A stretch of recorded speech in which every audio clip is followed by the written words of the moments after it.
Hello. We are here at the Aztec Theater. We're here with Vacations. If you want to introduce yourself a little bit. Hello, g'day, I'm Campbell from Vacations. I sing and play rhythm guitar. And so we'll go ahead and start. If you could tell me a little bit about your musical journey to get to where you are here today. When I was about 15 or 16, I had several childhood best friends, and I would just go to their house all the time and play Guitar Hero 3. I couldn't really play an instrument at this point. I played a tiny bit of piano in my school band in primary school. But I was just, I years later realized I was playing the tuba part on piano, so I was just playing like one note for like 3 minutes, so I don't really count that experience. But I got really into Guitar Hero 3, and I got so good at it that I could play some songs on medium difficulty, without even looking at without even looking at the screen. And I was like, that's weird. Like, I should just play a real guitar. And fortunately, my eldest brother had a Les Paul Jr., so I picked that up one day and then went onto YouTube and learned how to play like Smoke on the Water, Iron Man, a couple of old like dad rock songs, and then just sort of started from there. So is this like an ad for Guitar Hero 3, I guess, to get started in the music industry? Bring it back. It's such a good series. Honestly though, it got me into so many songs and so many different genres, and I think it's actually like a really good kind of platform for that. Sort of in a similar way to like Tony Hawk's Pro Skater. Yeah. Like Very cool. So you said you started around when you were 15. What do you think, like, if your younger self saw you today, what would he think? I think he'd be very happy. It's more than I ever wanted to do. Initially, I wanted to play the Enmore Theater in Sydney, which is a similar capacity to this venue, and it's only about 2 hours away from my hometown. So to be on the other side of the world in America doing that, essentially, yeah, he'd be very happy. Awesome. Did you ever think that you would like tour like this or No, travel? not at all. I just thought I'd record music and put out songs. I didn't really think about touring or anything. I sort of took everything as it came, like step by step, because we started playing shows around town, and then eventually we're like, oh, we should play shows in other cities that like a little bit closer, and then that went nationwide, and then we kept going and going, and then eventually it led to like overseas, and yeah. I never really thought about it because it didn't really seem possible. So And here you are. here I am. So could you tell us a little bit about how you came up with the name Vacations?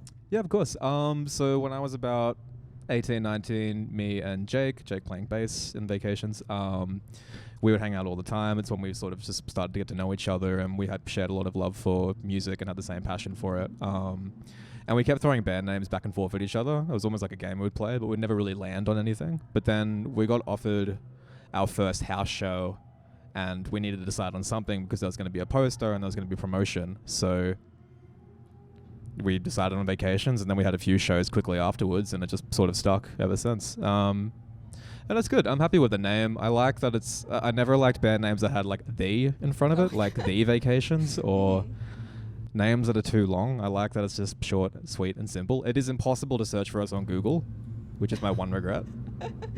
But if you type in Vacations Band, it's all good. Yeah.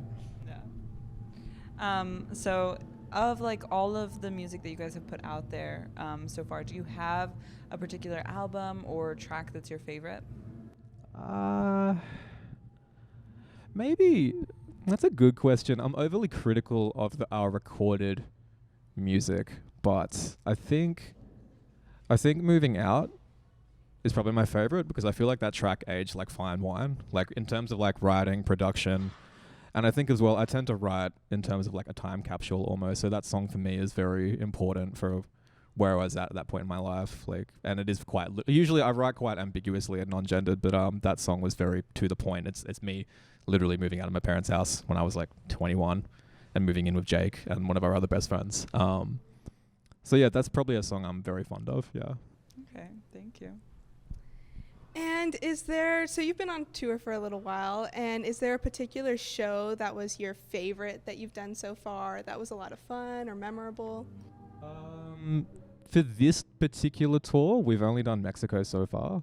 And that was a definite highlight because we've never been to Mexico City ever. So it was really, really fun to finally get there because there's been a lot of hype surrounding us getting to Mexico City, and just finally getting there and meeting all the fans and seeing how stoked they were, how happy they were, and just them knowing all the lyrics and just shouting it back. And we had a fan at one point get up on stage and play Honey, which was really, really fun. And people were dressed up as cowboys. It was just a really good start to the tour.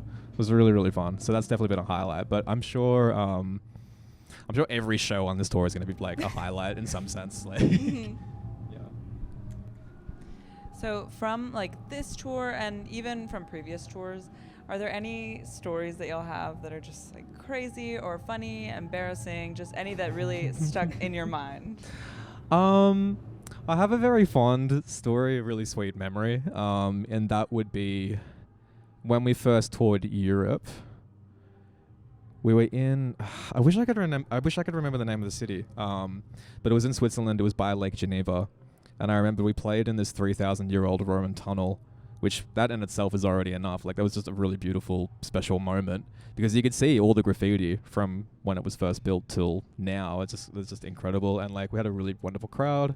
And I remember afterwards we went outside and there was a group of people and they're like, oh, like that was a really fun show. Do you want to like go check out this castle? It's around the corner, which to me is insane. The fact that you could just have a complete castle in your hometown like that. It's like, what?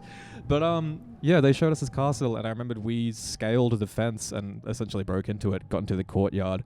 And when you were at the courtyard, you could overlook the city and you could see Lake Geneva and you could see the Swiss Alps further in the distance. And there was like a full moon as well. So everything was just like shiny and illuminated and like the city was dimly lit. And it was just, it was a very beautiful coming of age moment. And it was in that moment that I wished all of my friends could be there, my family, and I just wanted everyone to see it because it was just so beautiful. And I tried to encapsulate that moment by writing Lavender of Forever in Bloom. So it's just a nice memory where it actually turned into a song as well. Like, that's definitely a nice highlight. Well, thank you so much for coming to this interview and speaking with us today.